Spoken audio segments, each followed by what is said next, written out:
Let's get on to video games, and the biggest one that has obviously come out since our last show. Gentlemen, Hitman 3 is out in the wild. I know where we are at the moment is the two of you have both, I think, finished it. Have you? Yes, I know I've Mark seen the has. credits. I have not. I have not. Okay. I am too busy having so much fun. Okay, so I am doing the having fun and clearing stuff out route as well. So I have only actually played. I replayed the ICA facility to get my sea legs under me, but I have only played Dubai and Dartmoor, Yeah. both of Did which you take I down haven't. Calvin Ritter and his stupid fake office? That son of a bitch. I certainly did. But I haven't. So I haven't completed like 100% of like all the classic challenges and stuff like that. But I've done enough to get level 20 mastery on both of those, before moving on. And like, I mean, what more can I do? Only turn over to resident Hitman expert Jack Lizelle at this point. Thank you very much. Thank you very much. Dave, I'm so happy. I'm so happy because I don't know, like IOI haven't really let me down that much at any point during this Hitman phase. I think the only tough thing about Hitman 3 so far has been that first day where they were just absolutely inundated with requests to transfer your progress from Hitman 2 over. And then there was kind of a little bit of a kerfuffle of trying to, where they'd aligned with Epic and trying to get everything. But then like that, maybe within a day and a half, that whole stuff was ironed out.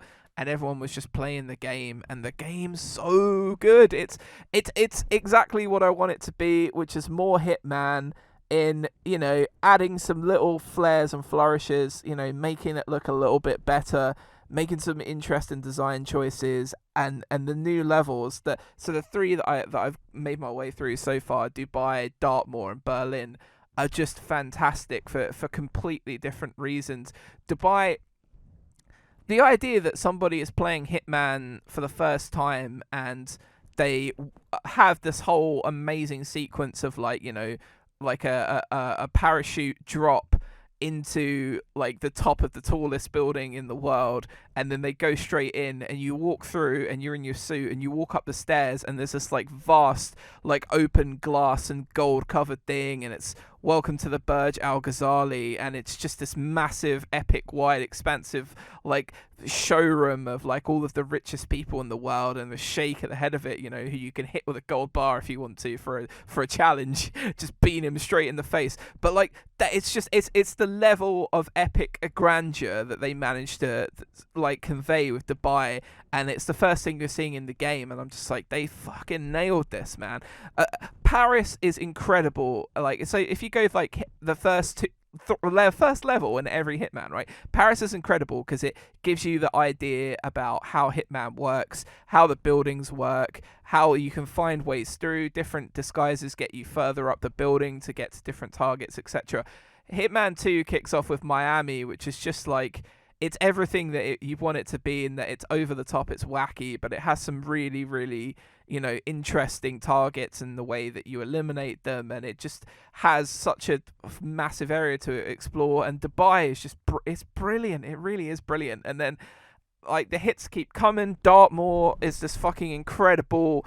Like, you can play as a murder mystery, basically, or you can just explore and try and sneak through this like old English mansion, taking this like really awful, horrible, like rich, like entitled old lady to her grave in a numerously awesome number of ways, and she has like a really shitty family. It's full on Knives Out.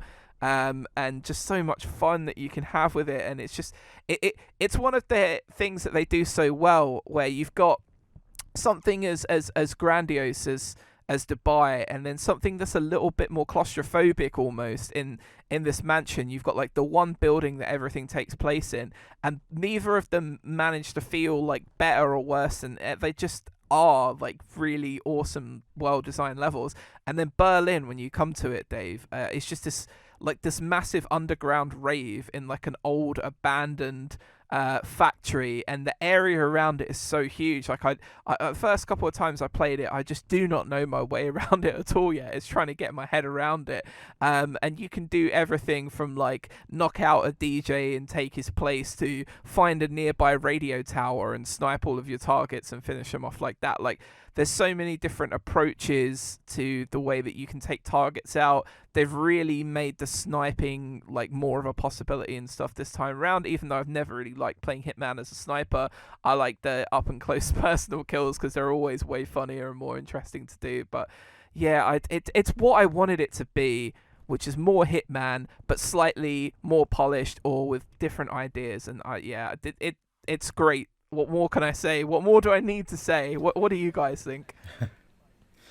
I mean, Mark, you're the one who's approached this from a different kind of mindset of kind of just blasting through the levels and then coming back later. So how was your experience? It's not just that as well. I mean, because I've only played half of the original Hitman and I've not played any of Hitman 2. So, coming into this... Why do you wound Jack so much?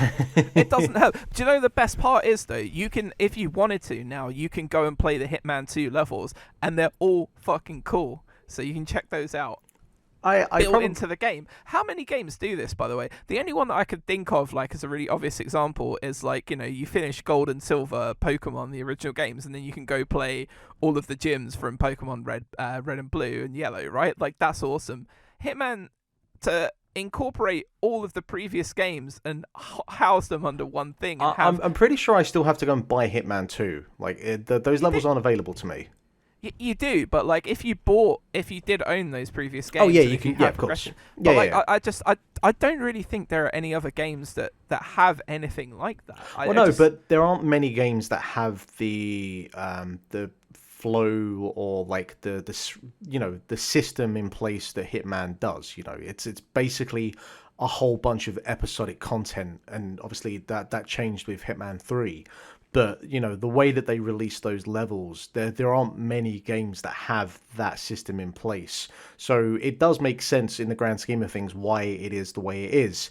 But I don't think that would work for many other games. Because really, from Hitman 1 up to Hitman 3, even without having played Hitman 2, I think you could put all of those levels, in a big box, and someone coming to it blind probably wouldn't be able to tell too much that, hey, these are levels from Hitman 1 and these are levels from Hitman 3. I definitely think that you can see them flexing their muscles a bit in Hitman 3. There are certain things they do, and one of the big things for me, I think, is that even though obviously the kind of core mechanics of what you do in a Hitman level don't really change, what I do think is interesting is that the levels are pretty varied in the kind of flow and the kind of layout of the levels. Like I love Dartmoor. It's by far my favorite level I've played in a Hitman game. Just because it takes place in a mansion, and some of the levels where it's a little bit more sprawling and there's just way too much going on, and I just don't have the patience to go and kind of wander around. But with Dartmoor, because it's all in this kind of safe, self-contained area, if there's a particular thing, like I need a screwdriver to go and do this, the idea that I have to go and explore the rest of the level isn't as daunting because it's not as big of an area, and just because of the whole like Knives Out kind of detective, and I just love the fact that fucking Agent 47 just takes on this disguise as a journalist and is like, yep, right, I'm a journalist now. I'm an investigator, and I'm just gonna go and crack this case. But some of the other levels later on, and I won't give too much away because you two haven't played some of the later levels, but you can definitely see the way that those levels are different enough that obviously they're still Hitman levels, but they do kind of flow a little bit differently. And certainly some of the levels give a kind of strong indication of IO going, hey, look, when we do this Bond game, you're not going to be disappointed. And from the few things that it does to kind of give you a little kind of hint of what they're capable of, if anything, Hitman 3 has me even more excited for what that Bond game will eventually be. But like the whole kind of puzzle box feature that has always been these Hitman games, I do appreciate that you can go in and you can kind of follow the critical path and try and do the main challenges, or if you get stuck at some point, like I had a bunch of points where on one of on Dubai, actually, I was just kind of minding my own business, and then the first guy, I can't remember his name, he was just kind of wandering around, like around the the staff hallways, and I wasn't even looking Marcus for him. Stuyvesant. Yeah, he was just wandering around the back. I wasn't even looking for him, but he was just there. So I was like, okay, well, I guess I'm going to shoot you in the head and go and do the next guy then. So I do like that. It's it's I was reading and hearing some stuff about like the complexity that goes into building a Hitman level, and I can completely understand. Like all of these levels they take me back to Majora's Mask, where that entire game it runs on clockwork, literally and figuratively, where if you play that game, and you go to 8 o'clock on the second day in a specific area, that will always have whatever is happening there will happen at that time on that day. And depending on the actions you choose and the interactions around it, that is what will change that thing to happen. But, that game is obviously very limited in the mechanics of that, but it's still kind of an early indicator of what all of these Hitman levels do, but they're far more intricate, there are far more characters going on, and it's all happening far more like dynamically, and characters have like multiple routes that they'll take, and it's incredible how they construct these levels together. And hearing about, you can do Dubai in 9 seconds if you know exactly what to do, where it took me like 2 hours the first time to do it because I was fucking around so much and trying to figure out how to do the critical path. And then 2 runs later, I've got both of them in the penthouse suite. I've put the lockdown alarm on, and I have them trapped, and I can do as I please with them. And that's obviously saying that's always been the case with Hitman, but definitely coming back to it, I do have more of an appreciation for it than I did the first time I played it. I love the fact that you've compared it to Majora's Mask, because I know how much you love Majora's Mask. And when you were speaking about the, how everyone's got their specific actions, and, changing one minor thing in a part of a level might change like 10 or 20 people's like past and everything. It's like the Truman Show, the video game, almost, where like you're living out these scenarios over and over again, but then you can slightly vary them up, and when you vary them up, there's like an alternative script to how everything's gonna go. So these like sandboxes are like mini contained versions of the Truman Show, but in video game format. I think is kind of how it popped into my head what you were trying to say. Dave, do you like Hitman? I enjoy the Hitman. That's for sure. Like I found some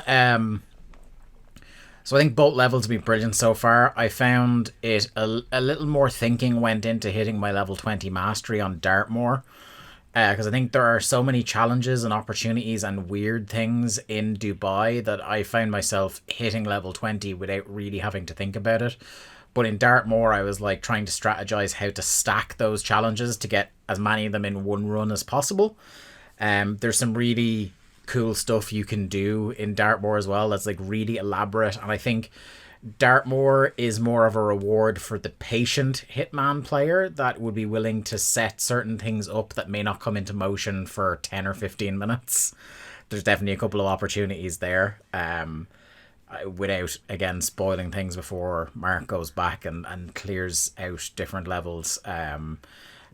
It's been brilliant so far. Like I have I'm a little bit tentative because huge noted fan of the series, Dan Reichert, was talking about being slightly disappointed with some of the later levels, and for me it sounded like his criticisms were based on kind of they're trying to, in certain levels, he really hates when you have to kill somebody and do a thing, and that's kind of what is happening a lot in the game, is you have to like collect the file or this or that, where it's not just kill somebody and get out. So like that won't bother me, and if that is the main reason why he's disappointed in it, then I'm still gonna love it.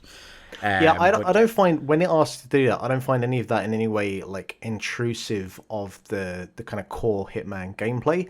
And again, like elements of that I think are kind of indicative of what we'll see with whatever the Bond game is, but I don't find any of the kind of quests or objectives they ask you to do that isn't just kill this person. I don't think they're in any way intrusive of the gameplay. The only thing I would say is if they made them optional once you'd completed the mission for the first time. Like, how when you go into Dubai for the first time, you do the whole parachute entrance, but then after that, you don't have to do that again. So I kind of feel like one of the things that like Sapienza's maybe one of my favorite levels in any video game ever. I've said that multiple times on the show. But going back and always having to take the virus out is a little frustrating. So once I've done it for the first time and like they've registered that I've done it, make that optional. Make that as an optional thing. That's the only small criticism I can think of. But it doesn't sully my experience. Yeah, I think for me, like with Dartmoor anyway, it's not that much of a problem because I was kind of afraid it was going to be one of those things where the code would change every time for that file. No, because it doesn't. But because it doesn't, then after you've done it the first time and done the legwork, it's really easy to get it because especially for a lot of those opportunities, you're going to have to pass through or near the room that it's in. So once you've done the legwork and found it out the first time, it's only like adding a couple of minutes onto your run maybe. Like I got a run on Dartmoor done in, I think, in less than 7 minutes.